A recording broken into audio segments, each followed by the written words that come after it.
Okay, so many thanks to TAFIC for inviting me here. Just a quick warning, there will be human remains images shown, but I've kept these to a minimum.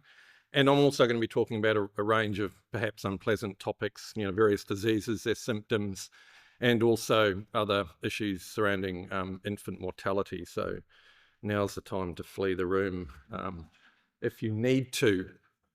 So what I want to do, I want to talk about the work I've been involved in over the past 4 or 5 years at the University of Aberdeen. And I have to acknowledge Dr. Rebecca Crozier and a whole swag of master's students in her program in human osteology at the University of Aberdeen who have contributed in various ways to what I'm going to talk about today over the last few years. I want to provide some insights into what it was like to live and die with the ever-present companions of disease and illness in Scotland from deep antiquity up until recent times, so the early modern period being the cut-off. And also want to do this with, from a combination of different scales. So I want to zoom in on the individual. So I'm going to start off with an individual, so a wee osteobiography, if you like. Then I'm going to zoom out to a sort of a macro scale look, population health in Scotland. And then right at the end, I'm going to zoom back into one more individual to finish this up. Oops. I want to start with a Neolithic and a single individual. So this is an osteobiography from the now of Rowigar in the island of Rousay in the Orkneys. So Rousay is where that red star is, just north of mainland, or Pomona as it is shown on that particular map. The tomb's all but destroyed today. It was a stalled tomb, not unlike the one you see here, which is Midhow, which is only a couple of few hundred metres away from Rousay, from Rowigar, also on Rousay Island. I've got a schematic of Rowigar itself. So you can see here these stalled tombs are all partitioned with these stone orthostats, and the human remains themselves are found within these partitions or these cells or stalls. And we believe from looking at photographs of some early photographs of this particular tomb, which was excavated back in 1937, that they may have been more or less intact. And that may have been the case for a lot of these Neolithic tombs in Orkney, although obviously, things like tombs like Quantiness, where there's literally tens of thousands of fragments of individuals, may belie this particular view. So the skeletons within the Now of Rowigar are dated to between 2800 and 3600 BCE, so they're about 5,500 years old. This is the individual I'm particularly interested in here. So on your right, it's a sort of a view of the facial region. You can see the nasal opening. And what we can see here is a massive lesion or cavitation in the palate, or the upper part of the jaw here. Very, very smooth sides. It's pushing in to the nasal region. Now, normally in a specialist conference, I'd probably spend about half an hour doing a differential diagnosis. Don't worry, I'm not going to do that. This is probably, more than likely, a nasopharyngeal carcinoma. So it's a type of a mouth, throat sort of tumour. And these days are often referred to as aerodigestive tract cancers. So the sort of things you'll see with people who maybe smoked too much during their life. Untreated, they'll obviously metastasize to other parts of the body and eventually kill you. There are other things, that could be related to this. This is an example of cleft palate, which shows a totally different shape. And these obviously are developmental. They're not due to ever expanding masses. So this isn't a developmental condition at all. So I'm fairly confident it is a carcinoma. It's difficult to know exactly what this would have looked like in life. It's a soft tissue tumour. It would have grown probably slowly over time. It's not the same sort of tumour as Robert Penman's here, who's a famous case from Edinburgh. This was actually operated on without anaesthetic. And this particular tumour that Penman had a bony scaffolding. It wouldn't have been as large. It may have been about half the size of this, but it would have impinged on the nose area. It would have entered the upper mouth. So, you know, there could have been a range of difficulties associated with this. It's also worth thinking about the psychological impact of this type of lesion or tumour on the individual themselves, this individual that was living 5,000 years ago in a small Neolithic community in the Orkneys. Did it impact their own personal mental health or their behaviour? How did other people in the community perceive this particular individual? Were they treated differently? Well, obviously we can never know, but these are interesting questions to ponder. Interestingly, we have two instances of this extremely rare type of condition in Orkney. So this one is from the Tomb of Eagles or Isbister. So roughly similar age, but this is in South Ronaldsay, so it's quite a bit of distance further south from Rousay. Two of these tumours, there are risk factors for these types of cancers. They weren't smoking, probably, tobacco 5,000 years ago. And the risk factors are associated with something called nitrosamines. Now, these are sorts of compounds that interact with nitrates, which you get from salts, and naturally occurring amines, which are in meat products and accumulate over time. So preserved foods produces this type of carcinogen. So the interesting question is, and we know from the isotopic evidence that they're getting the main protein component of their diet is from terrestrial animals, so sheep and cattle, which they presumably brought to the Orkneys at the time of Neolithic settlement. So are we seeing the side effect of some sort of consumption on, you know, an industrial scale of preserved foods, sheep or cattle jerky, for instance? The other thing to take into account is we know from some dental calculus work that's been done on this material, not the Rousay material, but the Isbister material and also some material from Fontenesse, it suggests that these Neolithic people, not the sheep, of which there's a lot of publications on it, but the people are eating seaweed as well. Seaweed also has nitrates. Meat and veg diet back in the Neolithic, was the seaweed the veg component? And if so, has this, you know, contributed to the risk of developing these sorts of cancers? Well, we don't know, but again, it's something interesting to consider. Okay, I want to fast forward a few thousand years to the Viking Age in Scotland. I'm going to stay in Orkney for the time being. I'm going to change our scale, so I'm going to move to big scale sort of stuff now. So the Viking Age is roughly 750 to 1050 Common Era. I've got on the slide here, Vikings, peaks and demographic health. So you may be thinking, well, what is demographic health? I'm about to tell you. Basically, it refers to measures of population change that can be risk factors for health and disease in general. For instance, the rate of natural population increase can give us insights into population health and resource stability, for instance. And a closely related measure is fertility.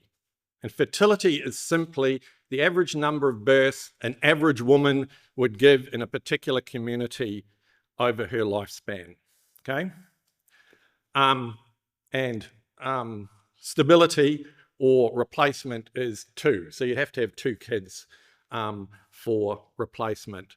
Currently, the fertility levels in the UK are about 1.4. So you can see that's not quite replacement. In fact, it can lead to a lot of dire consequences. Luckily, we have immigration, although some people might not agree with that. But anyway, with low fertility, you're going to get an ever-increasing proportion of the population being elderly, being supported by a much smaller population of younger people who are all paying taxes to make everyone else live bad.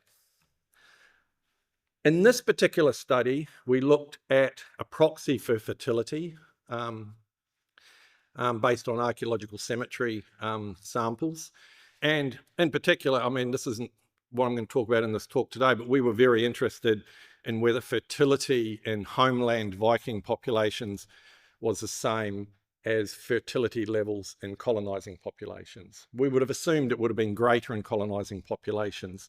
As it turned out, it wasn't. So that was a little bit boring. But what we did find out was that places like Orkney had elevated levels of fertility in these Viking colonizing populations compared to other colonizing places such as Greenland. And it was interesting looking at fertility is elevated in these populations, which is actually a measure of the health of the populations in Orkney during this period of time. But then you have to look at the fact that there is actually a lot of evidence, particularly in some sites like Newark Bay, Scale House and West Ness, where the skeletal samples that have been looked at, they actually look quite ill. You know, there is a lot of disease in these samples, but actually at a macro level, at a community level, these are resilient populations, particularly in terms of their demographic health. So our overall conclusions in this particular paper, which was only published a month or two ago, was that the Vikings turned their swords into ploughs and then lived happily ever after and integrated with these Viking communities. It probably wasn't exactly like that, but probably not far off. So I guess, you know, one of my messages here is that demographic health assays should always be carried out for any sort of population level analysis of human health in the past. So, given our crash course in demography and what it can tell us, let's apply some of this stuff with regard to two epidemic diseases that had somewhat different effects in terms of perceptions, particularly social, and perhaps more importantly, mortality and morbidity. We're going to take another jump forward in time, not as vast this time, but we're going to land for the time being in 14th century Scotland. So this is basically, I'm talking about the mid-14th century plague pandemic, which reached Scotland eventually in 1349. The last major plague epidemic in Scotland was in the mid-17th century. Now, the Scotichronicon, which is an important 15th century Scottish historical chronicle, says almost nothing about the plague in Scotland, except that it happened and half the population died. I mean, it's 9 volumes long. You would have thought they could have said something more about this rather important event. But luckily, we've got archaeologists who can fill in the blanks. The outbreak was geographically extensive and even appears to have reached the then Norwegian-controlled Orkneys and also Shetland. Perth in particular suffered extensively subsequent to the mid-14th century outbreak. And in fact, in 1538, it was particularly badly affected where, quote, the city was brought to the point of utter devastation. And typical mortality figures for this period for you know, either isolated urban centres or villages was anywhere between a third and half of the entire population. This is a terrible, nasty disease. There are 3 forms of the plague. There's a bubonic form, which everyone's more familiar with, and this is where the term the Black Death comes from, because the blackened buboes, which are your lymph nodes, gives rise to that particular name. This is caused by transmission through a vector, typically the flea, although interestingly, new research is suggesting that human body lice can also act as a vector for the transmission of the plague. So we don't need the rats anymore, we just need each other and to be close together. There's a pneumonic form, which, as you can imagine, this is aerosolized bacteria being breathed in, lodging in the lungs, causing the disease. This sort of transmission occurs up to 20% of the time in the bubonic outbreaks that occur. So this is where if you're going to tend a patient who's been taken to a hospice and you breathe in the bacteria that they're expiring, then you've got a good chance of getting it. Whereas mortality in the bubonic form is between 50% and 70%, it's 100% in the pneumonic form. And then a septicemic form is just blood poisoning as a side effect of the other two forms, and you'll die anyway. The second disease which I want to talk about also occurred as an epidemic in antiquity, and this is the pox as it was termed in the medieval period. Trypanomatosis is what we refer to today.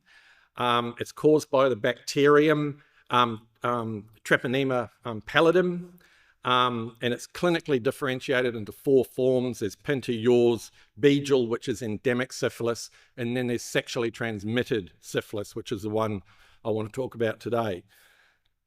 Whatever the origins of the disease, which we can't go into today, there was an ostensible explosion of syphilis cases in the late 15th, early 16th century in Europe.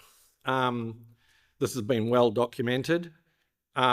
Untreated syphilis, which can be maternally transmitted, is often associated with fetal and infant mortality, mortality in general, and infertility in both males and females. And it's also worth noting that maternal transmission rates, that's if the mother has syphilis, are extremely high, between 40 and 80%, in fact. And sexual transmission rates can range anywhere between 9% and 64%. Unlike the plague, there were significant socio-cultural implications, stigma if you like, associated with having syphilis. And again, unlike plague we don't get skeletal lesions. You die too quickly for your bones to form any reaction to the disease. And syphilis, it's a long, malingering chronic disease, giving your body plenty of time to develop lesions, although they're not necessarily common. They only occur in about less than 1% of cases in early stage syphilis, and even long-term syphilis, only 10% of people will develop lesions. And the lesions themselves are not specific to the disease. The sort of lesions you can get with a whole range of diseases. But later stage cases can develop these absolutely abhorrent lesions. If this is what it's doing to the person's bones or scalp, imagine the soft tissue lesions associated with this. This type of lesion here, called Curry Sicker, or the gummatous lesions, it's when the bone is breaking down, reforming, remodeling, breaking down, reforming, remodeling, and it looks like a bubbling vat that's been frozen. So this is very characteristic of the disease. But I'm interested here in the demographic signatures of the disease, because not many people develop these types of lesions, okay? What would be the demographic signature of these diseases? Well, mortality spikes, obviously, but these are very difficult to identify archaeologically. I mean, if you've got a giant plague pit, well, that's a bit of a clue, but other than that, how are we going to identify these types of diseases? We can't estimate mortality from cemetery populations, which seems bizarre because we're dealing with a cemetery. So we have to get around that by looking at other things. Interestingly, even though we're dealing with cemeteries and we can't estimate mortality, we can estimate fertility. If you really want me to explain that, ask a question, because it could take a while. Fertility rates generally decline following mass disasters. Not always, as the post-World War II baby boomers can attest, but generally fertility rates decline following disasters. As a corollary of this, maternal mortality rates should decline in tandem with declining fertility rates. And that makes sense because maternal mortality, a high risk factor for maternal mortality is having more and more kids. The more kids you have, the greater chance of mortality in the pre-industrial era. Unfortunately, I couldn't find much data for Perth. So we're going to have to do with data from Aberdeen for this particular presentation, which, let's face it, it's another urban centre. It's not going to be very different to Perth. They were doing the same sorts of things in Aberdeen as they were doing in Perth. We've got some limited birth records for Aberdeen dating to the 16th through to 17th century. Unfortunately, the critical area, you know, the late 15th, early 16th century, we've got terrible records for Aberdeen. I'm not sure why. But luckily, we've got, courtesy of Rebecca in the audience here, 900 individuals from the largest kirk in New Aberdeen, which is St. Nicholas Kirk. So there's a lot of data there that we can play with, and there's some really good information on biological sex and age and so forth. So I'm using a combination of cemetery data and historical data. What can you calculate with this sort of data? Well, ideally you can calculate crude birth rates, but you actually need to know what the population was. So we can't do that, but I'm going to use a proxy for crude birth rates. Similarly, you could look at crude mortality. Data isn't really presented in a way we can do that. But luckily, as I mentioned before, I've got some tricks up my sleeve where we can use cemetery data to estimate both fertility and also maternal mortality rates. Okay, so there is a bit that we can do. So let's look at the plague first. The first reported deaths in Aberdeen were during the 1478 or 1647-8 outbreak, where it's believed about 1,600 or 1,700 people out of an estimated population of 8,000 at the time died. That 8,000 figure is really, really dodgy, but we'll just go with it for the time being because that allows me to come up with a percentage, which is 20% of the population of Aberdeen died in 2 years, 2 short years. This is not really coming up particularly brilliantly on this projector, but here's a series of maps of Scotland. The dots represent known plague outbreaks. Going from your left-hand side, that's 1644-45. The middle is 1646-7, and then the far right is 47-48. So showing you how the plague was distributed over these the 6-year period. It's believed that it entered Scotland with Scottish troops returning from the siege of Newcastle in 1644. The entire outbreak itself, and this is the last plague outbreak in Scotland, coincided with the English or the English, Scottish, Irish civil wars of 1640 to 52. You can see it kicked off in you can see Newcastle in the far left and in the bottom right of that map, kicked off there, very quickly affected the border regions. Interestingly enough, there's a very early identification of it in Bowness. That's either some soldier sprinting up to the 4th of Firth, or maybe it got there on a boat. But you can see over time the distribution, and it's in the Central Lowlands region that it's all happening. And in fact, some could say it's all centred around Tayside and Fife area. That's the hotspots. I mean, and there are probably good reasons for this, you know, to do with transportation. It doesn't get any further north than Peterhead, doesn't make it to Inverness at all. So it is quite restricted, the distribution over this time. And again, it's probably due to ease of transport. So let's return to Aberdeen, where I've got some data. This graphic shows recorded births from 1572 to 1698, with notable gaps when people weren't recording things or have lost the records. The red arrows highlight some apparent drops in birth. These aren't birth rates. I need a denominator to get a rate, and I don't have the denominator. So these are just actual reported births, right? A rate is going to be normalized against the size of the population, which I don't really have. But I think it's still giving a good sort of picture of the pattern that might be going on. So of interest is levelling or slight increase in the number of births around 1605, 1606 to a peak in 1640, which is the green arrow, followed by a general trend of decline in the number of recorded births over the next 60 years, with a lot of variation going on. 1640 there marks the beginning of significant hardship and unrest in Scotland, with the Civil War kicking off. And the final outbreak of plague in Aberdeen in 1647, this is a gap in the records you can see there, is within the purple sort of circle there. But interesting, after that outbreak, the trend is marked decline in the number of births, as I suggested might be a prediction.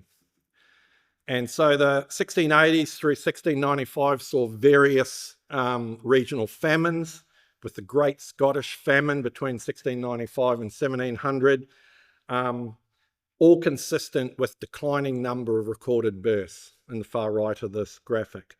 So basically the plague, in tandem with the Civil War, continuous famines, is probably explaining this demographic pattern that we're seeing here. And it would be impossible to tease out the independent contribution for the plague. And indeed, you know, warfare and famine and plague are all interacting with each other so intimately that you'll never be able to pull them apart.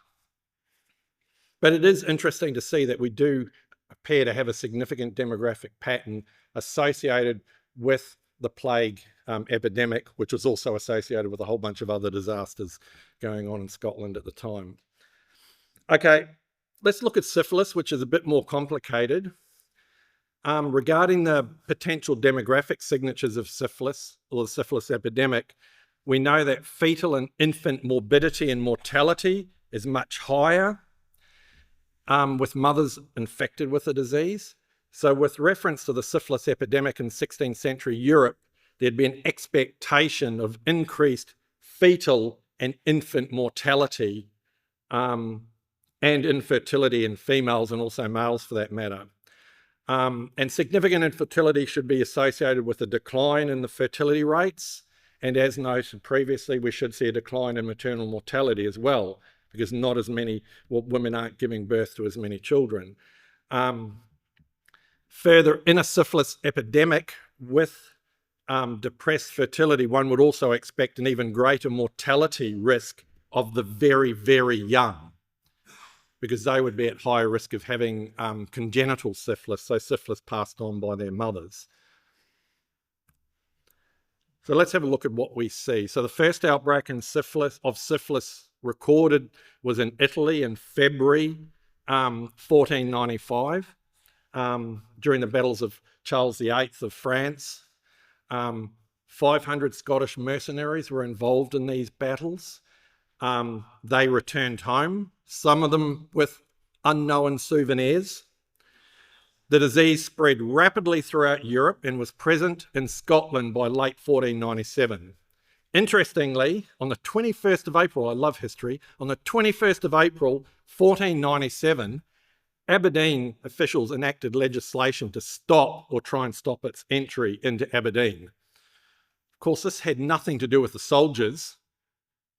They restricted prostitution, because clearly it was the women that were going to be spreading the disease. Whatever the case, there's no historical record of syphilis entering in the late 15th century into Aberdeen.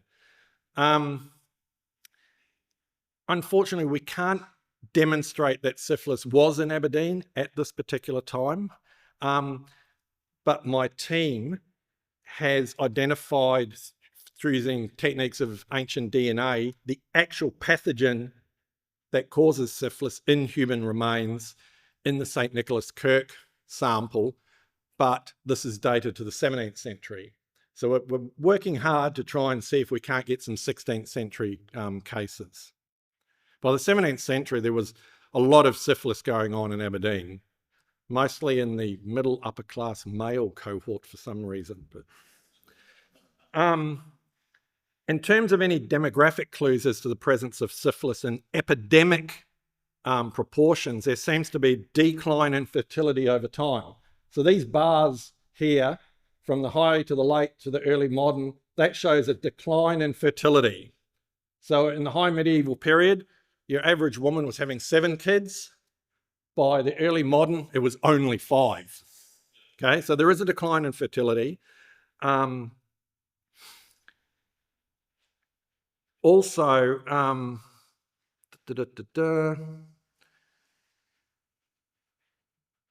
it's also interesting to note here that the maternal mortality rates, which are 384 per 100,000 in the late medieval, end up at a slightly lower 340 per 100,000 in the early modern. Okay, put that into perspective. They were 9.6 per 100,000 in the UK last year. But also to put this in perspective, Chad last year in Africa was 1,063 per 100,000. So it just puts these maternal mortality rates for Aberdeen into a little bit of context. But my point is, fertility is decreasing, maternal mortality rates are decreasing, both predictions of a syphilis epidemic. I remember I also said that in a syphilis epidemic population with depressed fertility, as we've shown, you'd expect an even greater mortality risk in the very young, you know, the neonates, the newly born, if you like. And this is because of the risk from congenital syphilis. And when we look at the data, we see a decline in fertility, as I've said, which is what we predicted. But we also see an increase in the proportion of deceased neonates and post-neonatal children, i.e. those kids younger than 1 year old, from the late medieval to the early modern period. So the predictions are holding out. Even though fertility is dropping, the proportion of the very young deceased children, if you like, the proportion of them is actually increasing as you move into the early modern period. So the tentative inference is that we're observing relatively elevated neonatal and post-neonatal mortality in the early modern period. What could be causing this?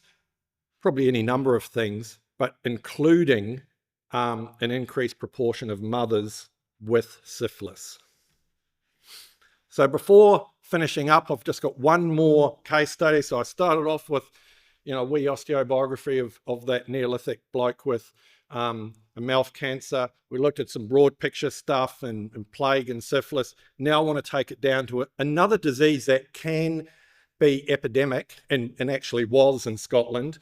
But I don't want to talk about the epidemic aspect of it. Now I want to take it right back to the individual. Okay. So in this case, it's a child with a chronic form of tuberculosis. Comes from the Green in Aberdeen, the site of a former Carmelite friary. This individual was buried within the kirk itself and can be dated to the 14th, 15th century. And they're actually buried in the nave, which suggests maybe relatively high family status. They were 10 years old when they died. And apart from the skeletal signatures of tuberculosis, they also suffered from anemia and extended periods of physiological stress whilst they were growing. The most notable pathological change here, as you can see, is destruction of vertebral bodies and fusion of the lower spine in this particular case. And this would have been progressive over the short life of this individual. So this is often referred to as Pott's disease. And we see these types of lesions in about 50% of cases of youngsters. The spinal destruction is caused by the formation of these paravertebral or epidural masses or tumours, if you like. and the masses in some cases can lead to neurological issues as they press against the spine. And common additional symptoms include fever, night sweats, weight loss, anorexia, decreased appetite, back pain, lymph node swelling, lower limb weakness, sensory disturbances, and death would have the immediate causes of death could have related to a number of things, but in sort of in order of possibility would be pneumonia, hypovolemic shock due to fluid loss, which is caused by constant diarrhea that couldn't have been stopped, cardiac failure or sepsis. An absolutely terrible death and a terrible way to die. Interestingly, this individual also had extreme levels of tooth wear for their age. It's pathological, and it's probably due to something called bruxism, so teeth grinding at night. This individual would have been bedridden for extended periods of time. They would have required assistance doing all sorts of things, from sourcing food to undertaking personal hygiene, from keeping warm and so on. And also putting this in a bit more of a social perspective, childhood at this period of time often ended at 7 years, after which you went into a transitional phase from 7 to 14 years, which I guess the analogous period would be adolescence today, after which, once you hit 14, you were fully adult. So as such, at 10 years of age, a healthy individual from a high status family may have expected to, engage in some years of study, or if they were from the merchant class, maybe a wealthy merchant class family, an apprenticeship of some form. Obviously, this wouldn't have happened. What about community perceptions of this individual's condition? Physical frailty of disease could be seen as decline punishment for sin, but this is a very young individual. So given that they were notionally still a child, or transitioning to adulthood, they may have been seen in a positive light in as much as they were a suffering innocent. And it's perhaps for this reason they got buried in an important part of the church. So the last slide, just finish up with 4 key points. Disease and suffering has a long history in Scotland. Demographic health can be a very powerful tool with which to examine health in general, while minimally demographic trends should form the backdrop of any and all population level investigations of health in the past. And significant disease loads such as epidemics have the potential to be demonstrated demographically, which is, I guess, one of the key points I wanted to get across today. You don't just have to look at the bones themselves. We have great demographic records, or we can take data directly from cemetery populations to answer demographic questions. Significant disease loads such as epidemics have, as I just said, have the potential to be identified demographically. And the last point is different scales of analysis, population level to the individual, can answer different but equally important questions regarding the experience of health and disease in the past. Thanks.